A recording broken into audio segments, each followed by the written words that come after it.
eine Tempelzeremonie, die sehr schön ist, von 7 bis 8 Uhr. Und dann anschließend bis 9:30 haben wir weiter Bhajan.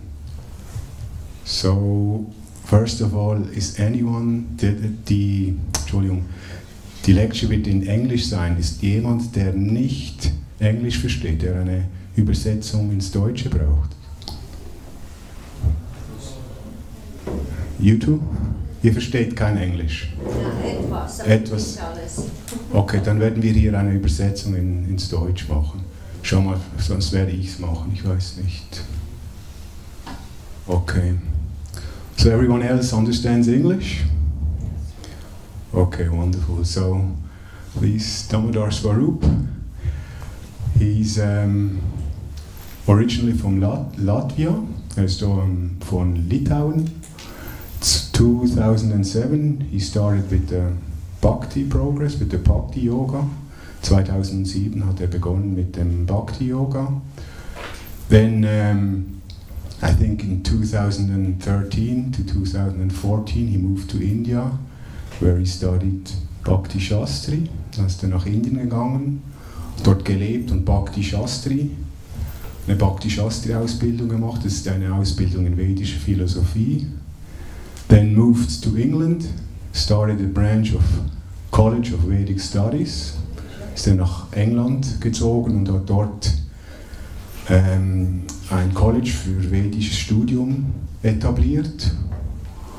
And 2017 he moved to Switzerland and more or less did the same thing.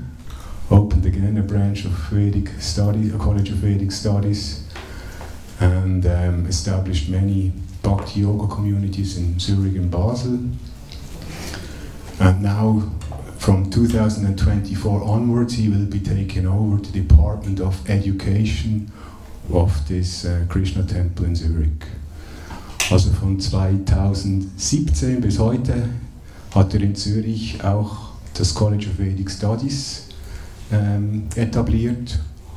Und ab 2024, also ab jetzt sozusagen, übernimmt er das Departement für Ausbildung im Krishna-Tempel.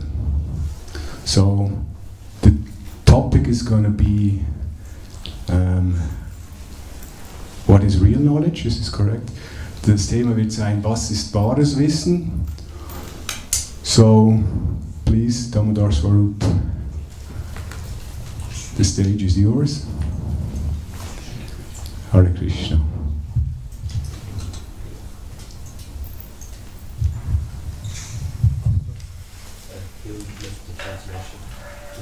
Okay.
Jaya Radha Madhava Kunja Bihari Jaya Radha Madhava Kunja Bihari Jaya Radha Madhava Kunja Bihari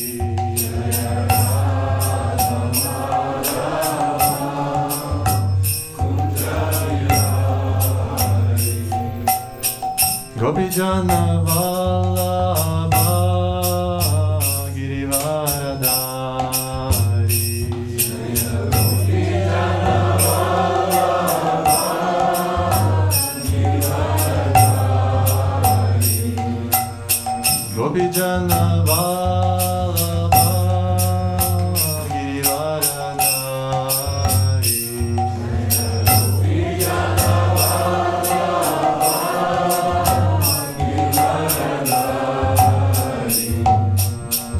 Yashodanandana Vrajajanaranjana Yashodanandana Vrajajanaranjana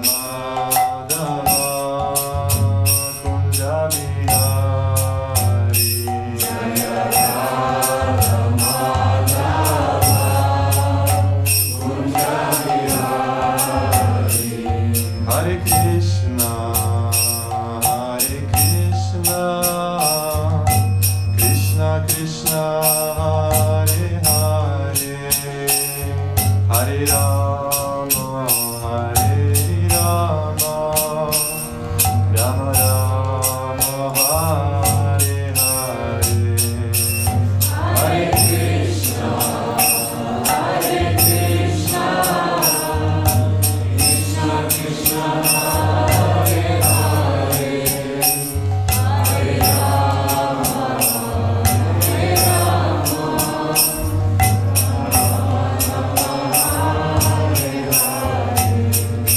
Hare Krishna, Krishna Krishna, Hare Hare, Hare Rama, Hare Rama, Rama Rama, Hare Hare. Hare Krishna, Krishna Krishna, Hare Hare, Hare Rama, Hare Rama, Rama Rama, Hare Hare. Hare Krishna, Krishna Krishna, Hare Hare, Hare Rama, Hare Rama, Rama Rama, Hare Hare. Hare Krishna, Krishna Krishna, Hare Hare, Hare Rama, Hare Rama, Rama Rama, Hare Hare. Hare Krishna, Krishna Krishna, Hare Hare, Hare Rama, Hare Rama, Rama Rama, Hare Hare. Hare Krishna, Krishna Krishna, Hare Hare, Hare Rama, Hare Rama, Rama Rama, Hare Hare. Hare Krishna, Krishna Krishna, Hare Hare, Hare Rama, Hare Rama, Rama Rama, Hare Hare. Hare Krishna, Krishna Krishna, Hare Hare, Hare Rama,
Prabhupada, Paramahamsa, Parivajikacharya, Ashtotra Satachishimad, Esi Bhaktivedanta Swami Srila Prabhupada ki, Ananta Koti Vaishnavrinda ki jai.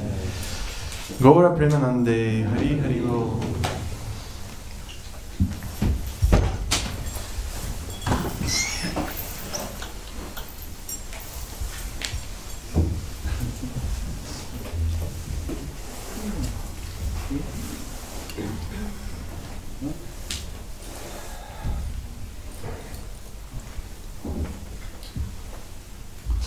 So, Hare Krishna everyone, thank you so much for coming on behalf of Zurich Temple, Zurich. I'm gladly welcoming you to the Sunday feast class. Really nice to see you all. It's quite cold outside, but you still managed to come, which is very nice.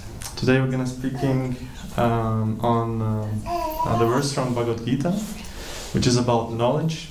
A topic which is quite interesting to me, and I wanted to share some points which might be interesting for you as well, potentially. It's a famous verse from Bhagavad Gita. Before I recite it, maybe we can chant Om Namo Bhagavate together. Om Namo Bhagavate Vasudevaya.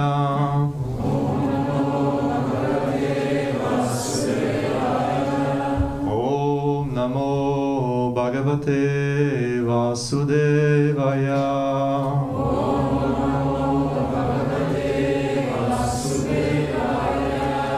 Om Namo Bhagavate Vasudevaya.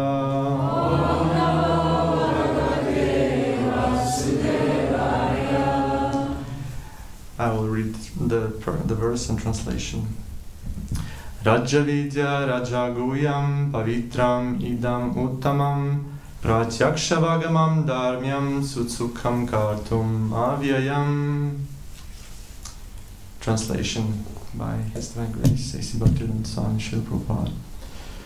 This knowledge is the king of education, the most secret of all secrets. It is the purest, and because it gives direct perception of the self by realization, it is the perfection of religion. It is everlasting, and it is joyfully performed.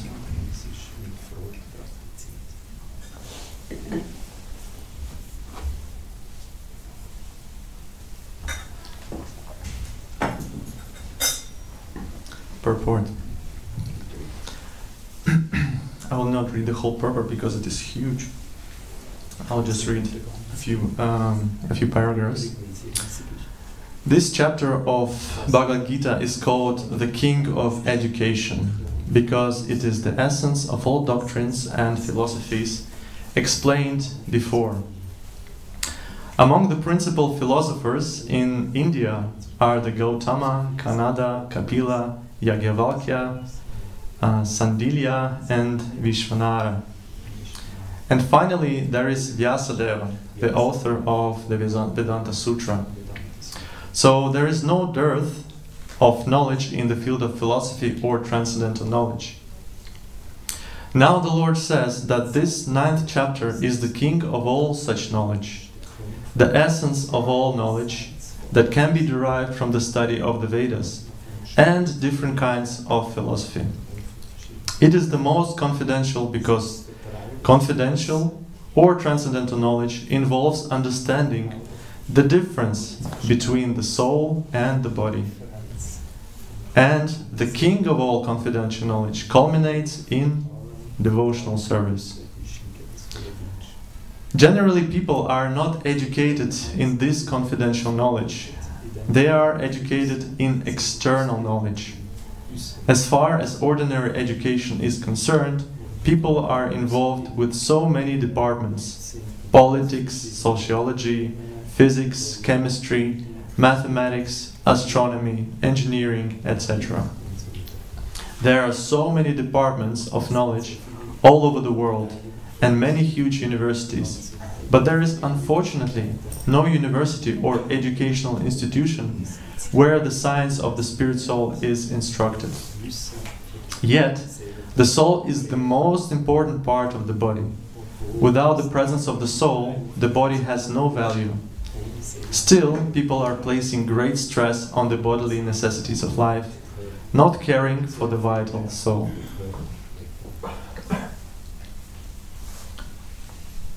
Om Gyana Siddhandasya Gyananjana Shalakaya Chakshuram Nitamya Tasmai Shri Gurave Namaha. Hey Krishna Karuna Sindhu Dinabandhu Jagatpate Gopesha Gopika Kanta Radhakanta Namastate Tapta Kanchana Gaurangi Radhe Vrinda Shri Vrishabhanusturi Pranamanandini Priya Vancha Kalpataru Vishcha Kripa Sindhupya Eocha Patitanam Pavanebhyo Vaishnavebhyo Namo Namaha. Jai Shri Krishna Chaitanya Prabhu Nityananda Shri Advaita Gadadhar Shivasadi Gaura Bhaktavinda. Hare Krishna Krishna Krishna Hare Hare Hare Ram Ram Ram Hare Hare. So the topic is, I thought to make it a little bit related to New Year. So we're still in New Year. We're kind of transitioning. It's the beginning days of the New Year. And yeah, it can be related to the New Year as well, because in New Year we're thinking about the past. You know, the past years, we're making some conclusions. And yeah, we're thinking about the future as well, about something new. And usually when we think about something new, the best thing which we can get new is inside of us. Because everything else new which is outside of us makes little sense. And on the top of it, it actually, everything outside changes based on our perception. What we are inside, our vision of the outside also changes. So this is what what we want to look into when we speak about knowledge, and something new means how to change, how to transform with knowledge. Because change and development is quite natural for all the living beings. We all strive for happiness, and that means that we're striving to develop, to have something new, to have more taste, more happiness, more knowledge. So it is very natural to develop further. And I thought today we can reflect on the subject matter of change and transformation, because sometimes when we think about New Year resolutions and things like that, it may not be always effective. And the next year we're thinking about what we didn't do this year, what we planned before. So yeah, maybe we can look into the process of transformation. What are the obstacles on the path of transformation, and how we can make it effective, more effective, to transform ourselves, to change ourselves. And to change ourselves doesn't mean that we're like some people. They don't like this idea of changing yourself. They want to say, I'm always going to remain myself. I'm not going to change. I want to be myself.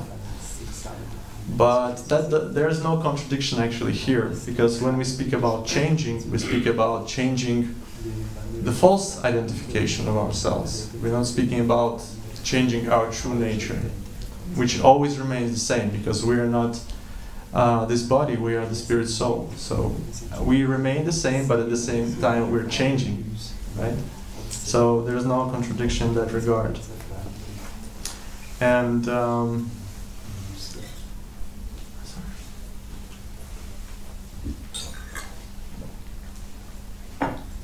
nowadays this topic actually it's also quite relevant, I would say, based on my experience, because there's very interesting times we're living in at the moment. So many things happening, so many crazy things happening as well.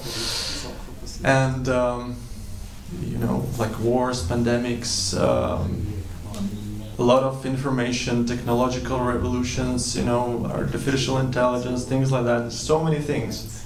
Sometimes we not be able We're not able to keep up with all these things. You know, it's sometimes it feels just too much. You know, and so we may come to the point where, yeah, we may think, okay, I've been accumulating so much knowledge, so many things I've been, you know, collecting in my mind and on my phone, so many pictures, so many memes with nice wisdom, and so many books are on my shelves, but is there any change actually happening?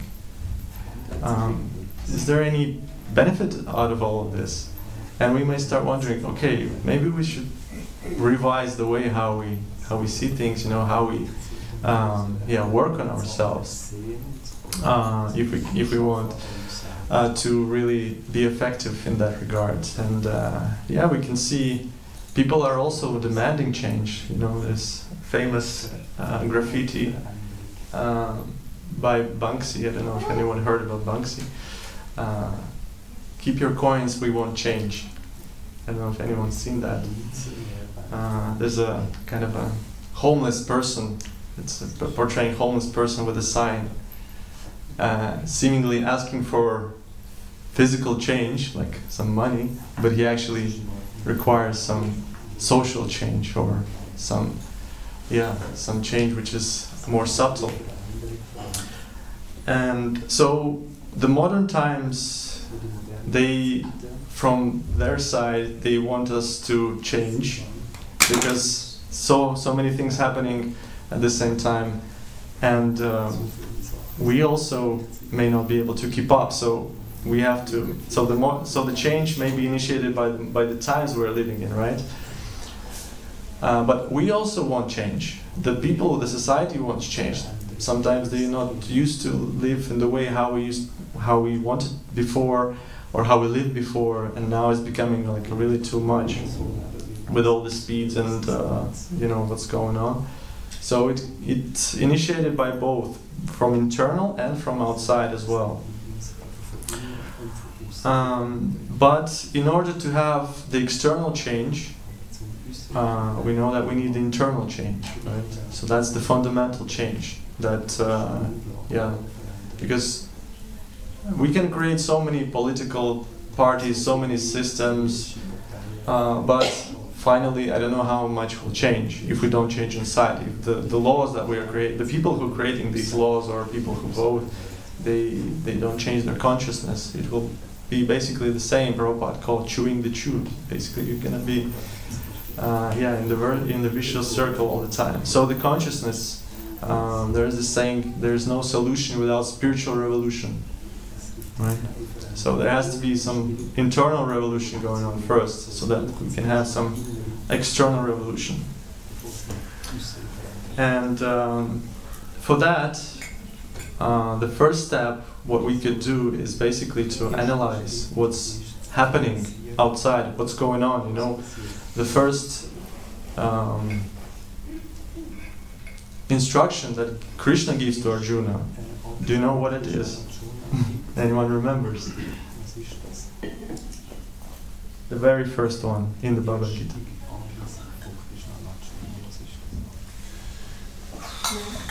Well, chapter 125, he says, look here now, at last the Kauravas are ready to fight us. Exactly, a good one. It's 25. Yeah, exactly. That's what breaks down. Yes, so that's the first thing. That's the first instruction that Krishna gives to Arjuna. Look around you. Here's the armies. They're assembled here on this battlefield. So understand your situation. You know, where you are, where we are. So that's the first thing we need to do. Become aware of what's going on, right? And what's going on? That's the question. So, as we mentioned, there's a huge abundance of knowledge in modern age, right? Like, so much information, so much access to various kinds of knowledge, so many hidden knowledge have been revealed now. Everyone says this is the most secret knowledge, you have to take it from us. And like I mentioned already, this AI is also the topic right now. You know, unlimited access to all the kinds of information that you can get. But are we actually becoming happier because of all of this? You know? I think that could be a criteria we can look into, right? When you know, information is supposed to. We can speak about it later. I mean, the purpose of knowledge.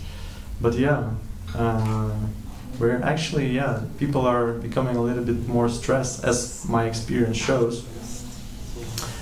And we may even wonder, because we have accumulated so many books on our shelves and so much information, we have even we have heard so many lectures, which when you think do they actually work? Is it actually all working? Is there any sense behind all of this? Is there any problem with the knowledge itself, or is there? Where's the problem actually? And what are the reasons why we are chasing so much quantity? How we're, why are we going outside externally so much? One of the reasons is false identification with the body, with the gross body of the body, of these 5 elements, and the mind. Because we think that we're the body, we're starting making things which are good for the body, right? To make the body happy, we need to accumulate things which are good for the body, like to enjoy, right? We think the body, so the happiness of the body is to enjoy the senses, right? So that's where the society is striving for. And for the mind to be happy, it also wants to enjoy all the time, right? Mind is called the 6th sense, that is on top of all the other senses, that is enjoying all the other senses. And on top of that, if we speak about knowledge, that if mind, if we are kind of, if we think that we are the mind, and the mind is a storage of all the knowledge, that we think, okay, the more knowledge we have, the better. The more scholarly we are, the better. Yeah. So that's why we're striving for more and more information, more and more books, more and more this, more and more that. Prabhupada said, if you feed your body, but if you feed the car, only put the fuel in the car, but you forget about the driver of the car, then obviously the driver will be starving, he will not be happy. So that's why this all information and material progress doesn't make us fully satisfied, right? We're seeking something else. And we're seeking emotions, right? And ideally spiritual emotions. It is said by Blaise Pascal, there is God-shaped vacuum in the heart of each man, which cannot be satisfied by any created thing, but only by God, the Creator. So, these toys, rectangle, circle, you put these forms into the right hole, and you cannot put the circle into rectangle. That's how you develop the intelligence of the small children. So the same way we have this hole inside, the vacuum, and we can put rectangle, we can put circles there, whatever, but it's not going to be fitting there. So what we need to put there is God, Krishna consciousness, right? So that's why we're not satisfied, the society is not satisfied. And we're trying to fill in that void with quantity, not quality, not spiritual emotions, with material emotions. And the tendency for accumulation was actually always there. It's not something which is new to the material world or to our age right now. It's been always there. Right now it's just become too much, like so much. But it is mentioned, such principle in Sanskrit is called atihara, when we're collecting more than we require. And eventually it's all about what we do with this information, with this knowledge, not how much we have it, right?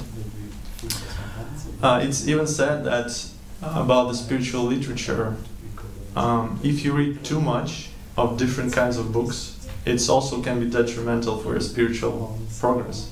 Can you imagine that? We think, okay, now we're in Krishna consciousness or in any other spiritual tradition, now we're going to read all the books in the world about it. But Lord Chaitanya, Mahaprabhu, the Supreme Personality of Godhead who appeared in the Kali Yuga, he says, Bahu Shastri Bahu Vakye Chite Brahma Haya Sadhya Sadhana Shrestha Nahaya Nishchaya. If one becomes a bookworm, reading many books and scriptures and hearing many commentaries and the instructions of many men, this will produce doubt within his heart. One cannot in this way ascertain the real goal of life.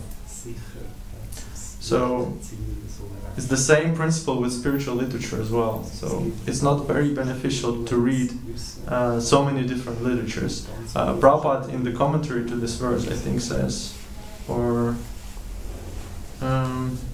if one diverts his attention to studying many books, he cannot fix his mind in devotional service, nor can he understand many scriptures, for they are full of grave statements and meanings.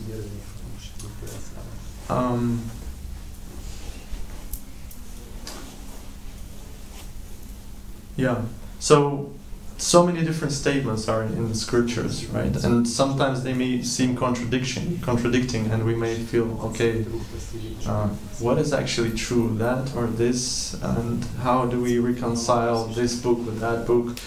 So, in one of the commentaries to this principle, Srila Prabhupada writes that we can read 1 or 2 books at once, not more. If we're too much diverting our attention to so many different sources, I mean, we can read the other ones later, it's not a problem, but if we're too much diverting our attention to so many sources of information, it becomes quite baffling for the mind.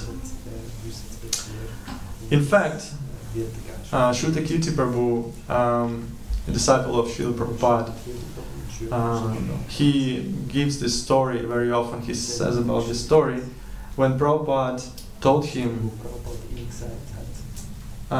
if you read just this one book, you can be fully Krishna conscious. And then he reconsidered, he says, if you read even one chapter of this book, you can become Krishna conscious. Then he thought it for a while, then he looked in the book, he said, even if you read one verse of this book, you can become Krishna conscious.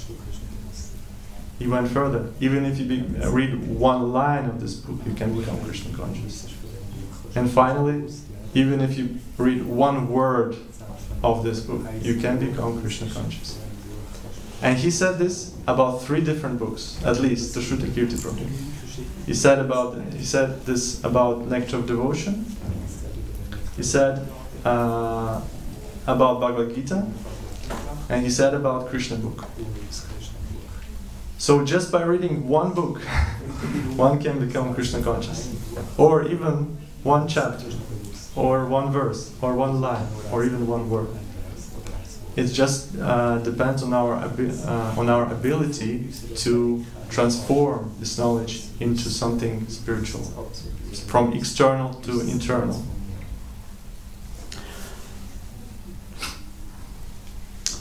And Srila Bhaktisiddhanta Saraswati once he pointed out something which he noticed when he was observing things. Spiritual master of Srila Prabhupada. He looked at there was a bottle of honey standing on the table, and there were bees flying around this bottle, and they were sitting. Well, some of them were sitting on this bottle, but they couldn't penetrate to the honey because it was covered.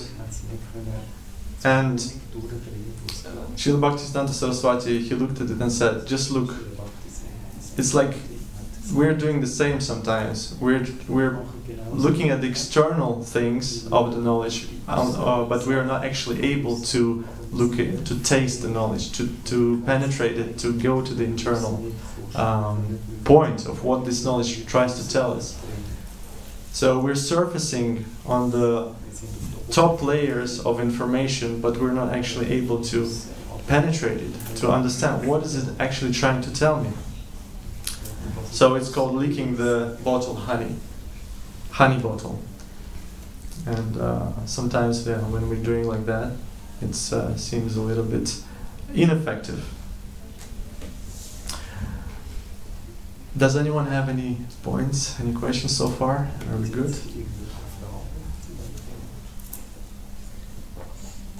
Why do we need knowledge in general? Does anyone have any thoughts? Like any knowledge? That we can understand things. Yeah, and why do we need to understand? Because otherwise we don't believe, maybe. Yes, believe, so we want to believe. Or we have doubts, Mm. and with knowledge these doubts get in the best case. Yeah. Yeah, so clarify, the doubts are clarified. Yes, Prabhu? It could be an indicator if we are on the right path to see whether we have strived aside or not. Yeah, so it can be an indicator of whether we're going to the right direction or not. Right? Good point. Any other thoughts? Why do we need knowledge? Why? To know how to act in this world. To know how to act in this world? Yes, perfect. Why would we want to know how to act in this world? Because we want something. Yes, we want to achieve some result, right? Yeah, so that's the basically the idea behind material knowledge. Krishna says there is kshetra and kshetragya, the field, and the knower of the field. So the field is the material world, and the knower of the field is the soul. So if the soul doesn't know anything about the material world, is not able to achieve anything, is not able to be happy in the material world. Even materially speaking, we're not able to achieve our results. For example, if you're going somewhere on a vacation, the first thing you do, you go to a tourist center, for example, or you go into the internet to some tourist site to understand, what's going on in this place. How can I, achieve my results? Where is the nearest shop? Where I can go to recreation? Where is the seaside or whatever? The knowledge is required in order for us to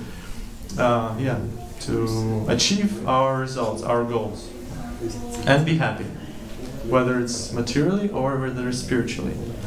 So, for material knowledge, we go to the university, then we get a nice job, and then we achieve some results, right? So that makes us materially happy, right? Satisfied. For spiritual knowledge, we also want the taste, right? We want to be happy. Also happiness, but spiritual happiness. So knowledge always leads us to something. And if we speak about spiritual knowledge, His Holiness Bhaktivedanta Goswami Maharaj, he made an interesting quote. Basically, he said, if you have been studying spiritual knowledge for so long time, and your heart has not become softer, you must have been doing something wrong. So there's always a goal behind knowledge, right? Even in spiritual knowledge, there is a goal. And in material. So knowledge has to culminate with some qualities, right? And even experience. And that's why Krishna says in this verse, Pratyaksha Vagamam Dharmyam. Pratyaksha Vagamam. Pratyaksha means sense perception. So we perceive it, we actually experience it. It's not something theoretical. With this knowledge, it's a kingdom knowledge, you can actually perceive things. Which is the goal of spiritual knowledge, to be happy, to perceive happiness, not just theoretically but practically. And as we say, real knowledge, there's a story of a Brahmana. Many of you may know this, but it's very nicely portraying this principle of what is actually knowledge. When Lord Chaitanya went to pilgrimage to the South India, there was a Ranganath temple there, which he visited from now and then. And in this temple, once he met one Brahmana. He was sitting somewhere aside, and he was reciting Bhagavad Gita. So everyone was having fun of him, of this Brahmana. Why? Because he was illiterate. He didn't know how to pronounce Sanskrit words. He was confusing things, and people were thinking that he's doing this just for show off. You know, when I recite Bhagavad Gita, everyone will think that I'm a learned Brahmana, especially those who don't know anything about Sanskrit and how to recite it. They will think I'm so knowledgeable. So they thought that was the motivation of this Brahmana, so they were mocking him up. And but Lord Chaitanya, he noticed that he's actually a pure devotee. So he came up to him and asked, "What are you doing?" And the Brahmana said, "Well, I'm reciting Bhagavad Gita, as you can see, my dear Lord." But at that time he didn't know yet that he was the Lord. But he said, "Yeah, Prabhu, I'm reciting Bhagavad Gita." He said, but you don't know how to recite it properly. Why are you still doing that? Well, he said, "My Guru Maharaj told me to do that.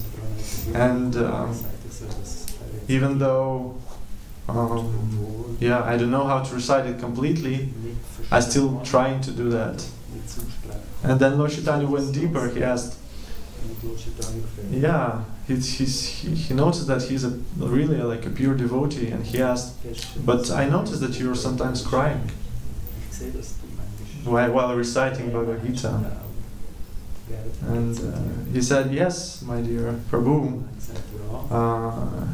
So why are you crying?" He said, "Because whenever I read Bhagavad Gita, I imagine Krishna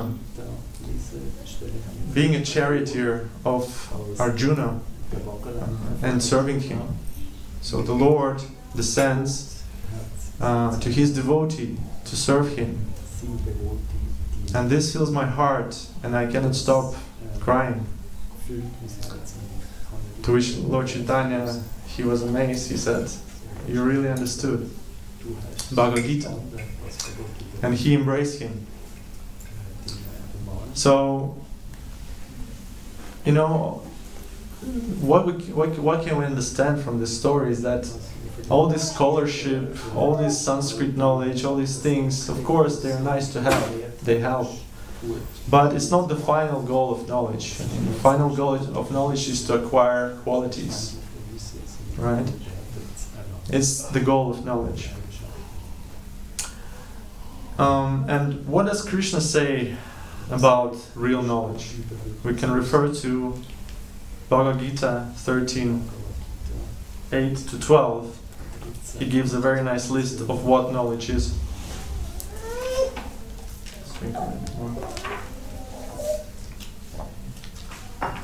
Krishna says, humility,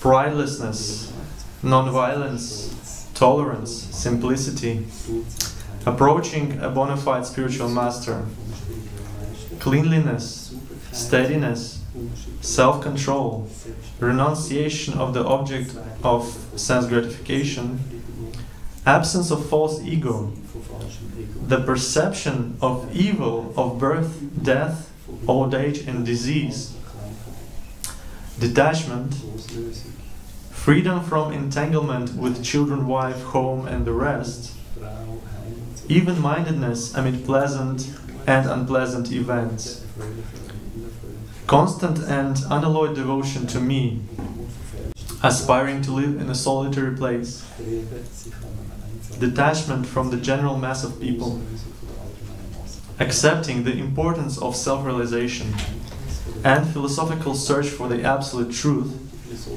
All these I declare to be knowledge. And besides this, whatever there may be, is ignorance. So Krishna lists quite a few things there, and we can go one by one, but it will take us a lot of time. But I thought we can look at two things, two points that Krishna makes. One of them is non-violence. So we all know, everyone knows the very famous statement from the Bible: "Thou shalt not kill." Right? So how many people understand that violence is not good, that we should not kill other living beings? We understand that, right? But actually, how many of people are able to follow that? So there is understanding, and then there is ability to follow. These are two different things, right? So understanding is not enough, right? Why? Because they say, okay, I mean, we have so many slaughterhouses around, you know, why they're still existing? Because they say meat eating is tasty, is fulfilling, right?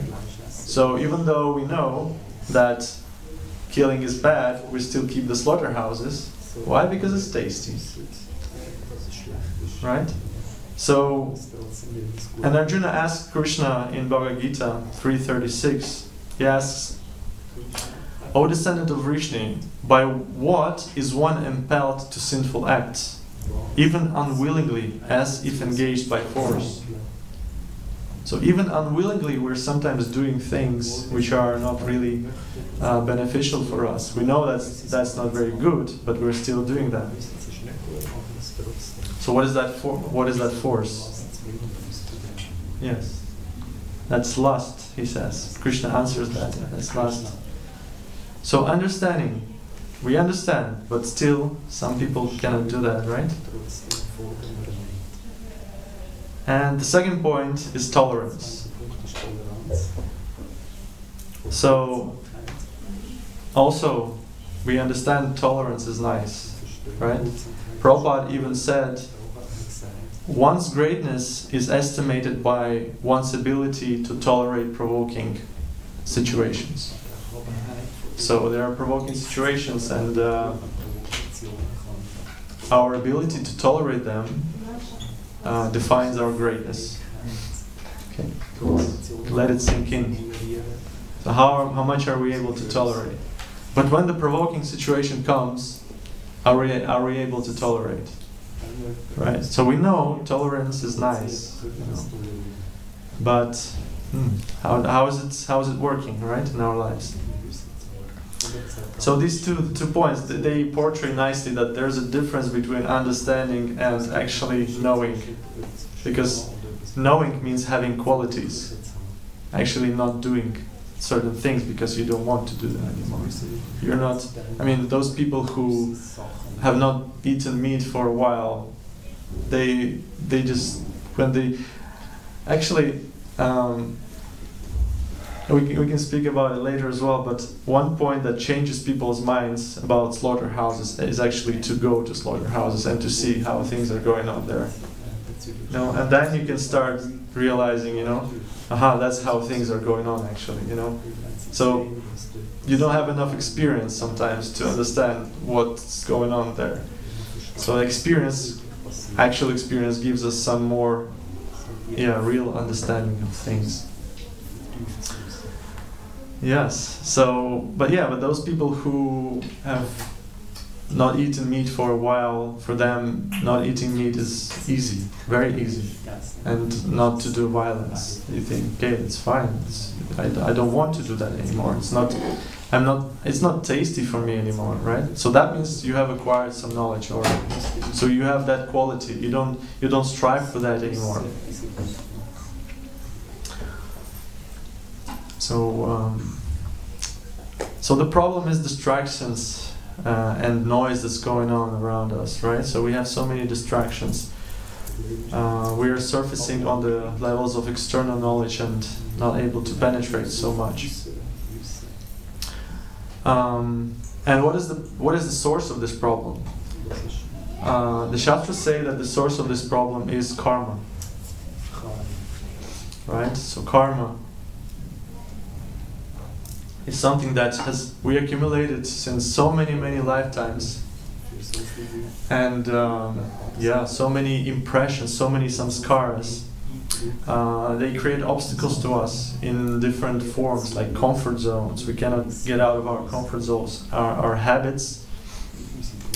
So the karma creates certain structures in our mind, imprints, that define our activities, that we're no longer able to act even in the pure way, even though we know how to do that. So these samskaras, and it's a huge thing, like huge baggage. We have a lot of baggage that defines our actions nowadays. And thus we are also being put under the influence of the gunas, because we act in certain ways and therefore we get reactions. And reactions are also defined by the gunas, which influence us in our lives, right? So the advancement in our life will be defined by how much we can control our mind. Eventually.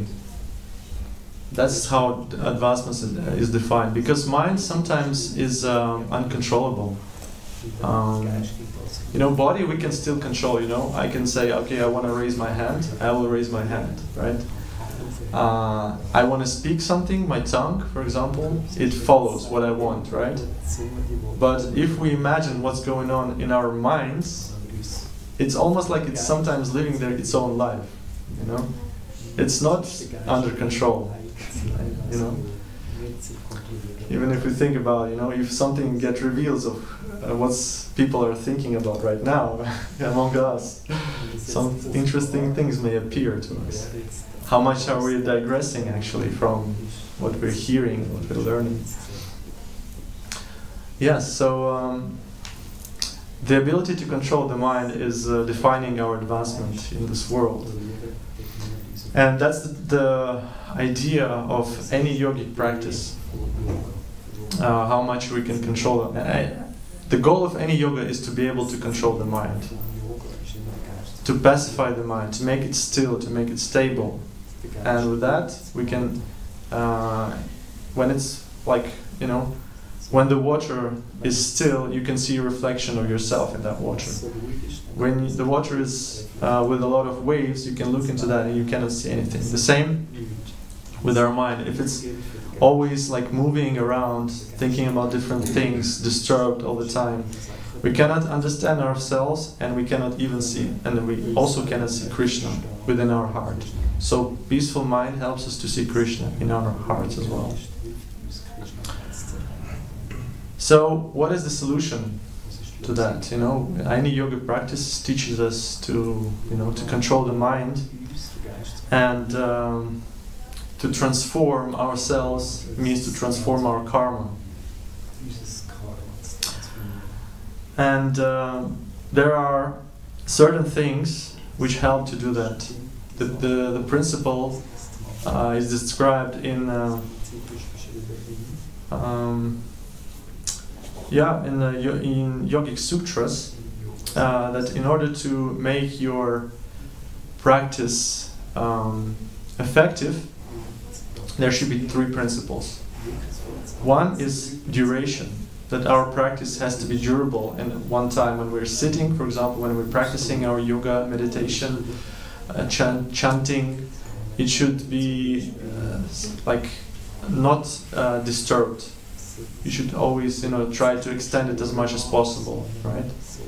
To immerse in it, to dive deeper. That's the first principle of how transformation happens. The second principle is continuity. So we have to do something for longer periods of time. And the longer we do it, of course, the better. But there are certain principles around.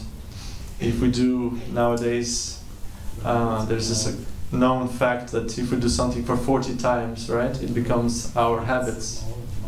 So it helps. The other circle or cycle is 1 year. If we do something for 1 year, we master it even better. And the next cycle, if we're doing something for 12 years, then we can say we can master it. We've mastered it. I mean, example could be that no really good musician have developed his skills or her skills in 2 years, 3 years, 5 years. If you want to really be like a professional musician, you have to take some time, 12 years, it's said. And the third principle, so duration, continuity, and third principle is consciousness. So the problem behind all the practices that we're doing is we're sometimes tending to do them mechanically. You know? So that's the enemy. We shouldn't do things mechanically. And if we're trying to, I mean, the purpose, like the way how we, according to Yoga Sutras, also how we can make things non-mechanical, we should remind ourselves about the goal of our practice. So there's sadhana. Sadhana is your practice, and then there's the goal of sadhana, which is sadhya. So if we're remembering about the goal of our practice, this can also become mechanical, by the way. Be careful. But yeah, if we're trying to remember about the goal, the purpose of our practice, that helps. That helps makes us our practice more conscious. And one more thing which I will tell you of where the transformation happens. The most powerful transformation actually happens is it is said by how we listen, by how we hear. This principle is described in Brihadaranyaka Upanishad 2.4.5, the purpose of Jnana Yoga, how we can make our Jnana Yoga effective. And there are 5 types of listening, it is explained. First type of listening is ignoring. When we're ignoring what we listen, we're not interested at all. Especially about spiritual practice, that could be a reason of our pride or something else that we're not interested. Second type of listening is pretending. Like we pretend that we're listening. You know, sometimes when we're talking with someone on the phone and someone is talking there, we say, yeah, I hear you, yeah. It's okay, I'm still here. We're pretending, we're not actually listening. The same with spiritual practice. We can be pretending that we're listening. The other third type of listening is selective listening. When we think, okay, I'm going to hear that, I'm not going to hear that, I'm not interested in that anymore. But that part which we're not interested in, it can be very crucial to our lives. But we're ignoring that, we're filtering it out. Right? So that's the third level of listening. The fourth one is attentive listening. It's when we try to remember what we hear, and we consciously try to hear what we are being told. We're striving, like we're really trying to, understand the person who is in front of us, And it's already a very good level of listening. But the topmost level of listening is called nowadays. I think the word for it is empathic listening. When we open our hearts to what we hear, when we open our hearts to the person who is giving us the information and to the knowledge that is being given to us. That is the most effective. Then we absorb the knowledge like sponge, like really. Anything that can go inside us, we will take, But for that, of course, we need to have some faith in that person or in the process. So, with this type of hearing, Parikshit Maharaj actually achieved perfection. So, there are other 2 things which are mentioned in that verse from Brihadaranyaka Upanishad, is mananam and nididhyasanam. So after you hear, you need to think about it. You need to consider what you have heard. You need to be critical. Okay, is this actually true, and how does it work in my life? Does it actually work? Or there may be some other additional scenarios of this knowledge. And you need to think about, consider things. And once you consider it, Once you're happy with the result, once you have no doubts, the next step is nididhyasanam, which is meditation. You meditate on that truth. And meditation means that you're trying to go back over and over again to this topic. You meditate. Meditation means you're trying to really concentrate on it and try to understand the different aspects of it and, see that. Dive deeper into the subject matter. So these are also three aspects: Shravanam, Mananam, and Nididhyasanam. Shravanam has to be ideally very powerful if it's empathic Shravanam, right? Listening with your heart. Then it's effective. Mananam also has to be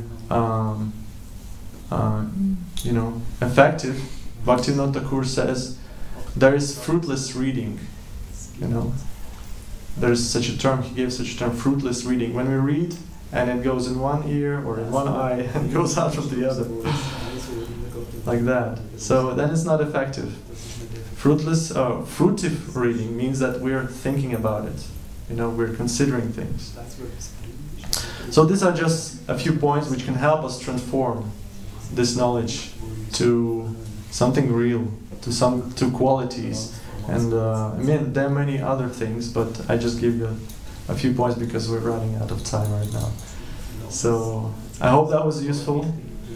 Thank you so much for your attention, for your hearing. I don't know which level it was, but I hope it was at least third or fourth level, selective or attentive. Thank you so much. Srila Prabhupada ki jai.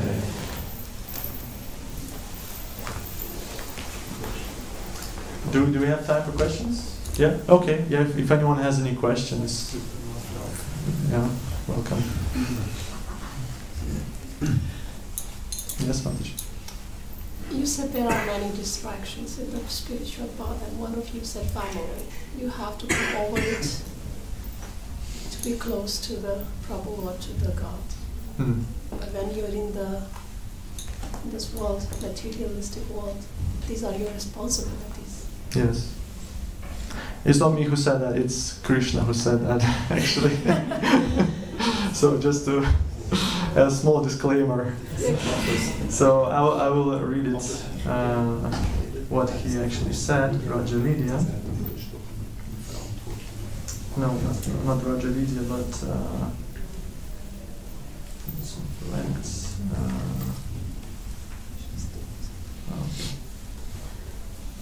so he said, I don't have it right here, right now, in front of me. Oh no, actually, wait, I will be able to find it. What Krishna said? Yeah, here. So Krishna says, where is it? Freedom from entanglement with children, wife, home, and the rest. So it doesn't mean that you cannot be with your children and you cannot fulfill your duties. Is that you're not entangled by them. There's a difference. When we are doing things and we are attached to them, to the fruitive results, when we have expectations, when we're not able to let go. Sometimes, of course, for mothers and children, it's important to attach, but it has to be spiritual attachment, not material attachment. So spiritual attachment means that you're detached, that you understand, like your family members are spirit souls. They're not your body. I'm not the one who gave birth to them. Krishna gave birth to them through me, for example, right? So he's the total controller. Sometimes I heard people, they're not even able to die properly because they think, how are my relatives will be there without me? That's the material attachment. We're not able to let go. We're not able to let our children live their own lives. We have expectations toward them. We have our understanding of, okay, I want you to be like that, and you have to give me pleasure like this. I am expecting that you become such and such person, like musician or something like that. We don't see, that this person may have their own life, their own desires. So we are attached to expectations, to certain things. So entanglement is the problem. Attachment is the problem. But fulfilling your duty, Krishna says in Bhagavad Gita to Arjuna, do your duty, but don't expect the results. Don't expect the fruits of these results. So we're still doing our duty. It's fine. I hope that makes sense. Yes, thank you. Anyone else? Any questions? Yes, Prabhu. Thank you for the nice lectures. I was just missing one point that because you spoke about knowledge and ignorance. So everything which is connected with God, or everything we can connect with God is knowledge, and everything what we cannot connect with God is ignorance. So it's a very good practice for our daily life, practice Krishna consciousness, and with this view everything makes sense we were talking about. Yes, thank you, Prabhu. Yeah, so Prabhu mentioned that there's actually one definition of Maya. Maya, is when we don't see connection with Krishna. When we see some object or someone and we don't see his or this object's connection with Krishna, that means we don't see things clearly. We are in Maya, basically. So we are in illusion. Because everything is connected with Krishna. But when we don't see that connection, then it's then it's ignorance, then it's illusion. So in the same way, reading, for example. So when you are reading, but everything